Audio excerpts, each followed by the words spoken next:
mudane madaxweyne halkan waxaan u diyaarnahay oon mar walba u taagannahay amarkaagii iyo amaawiirtaadii ahayd dalka in laga sifeeyo khawaarijta mudane madaxweyne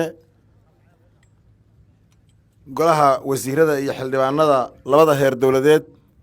saraakiisha ciidamada qalabka sida odayaasha iyo mas-uuliyiinta kale dhammaan ciidamada qalabka sida oo ka kooban ciidanka daraawiishta galmudug iyo ciidamada deegaanka inta joogta munaasabaddan qof walba magaciisa iyo dajisaan ku salaamay waxaan leeyahay galab wanaagsan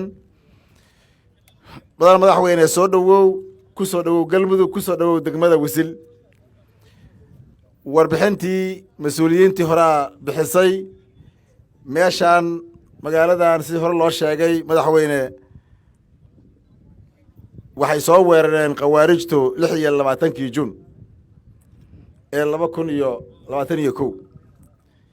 iyagoo ku talagalkoodu ahaa inay dhibaato weyn u geystaan deegaanada galmudug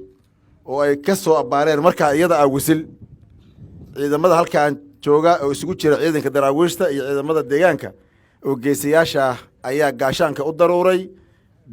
maalintaas sidii gacanta loogu dhiftay bayna uga maqan yihiin wisil iyo nawaaxigeeda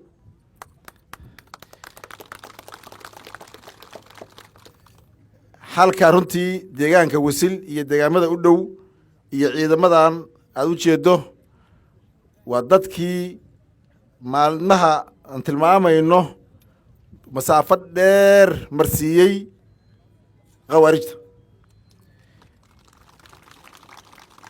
runtii maalintaas waxay ahayd maalmo fursad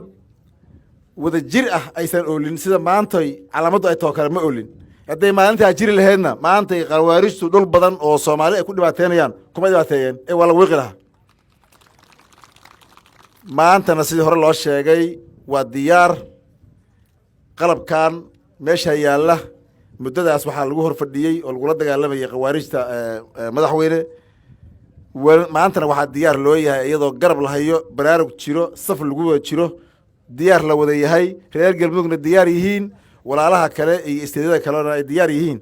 oo aad hor moodeyso oo hor kacayso oo hogaaminayso inaan maanta iska xoreyno khawaarijta la iska xoreeyaa diyaar loo yahay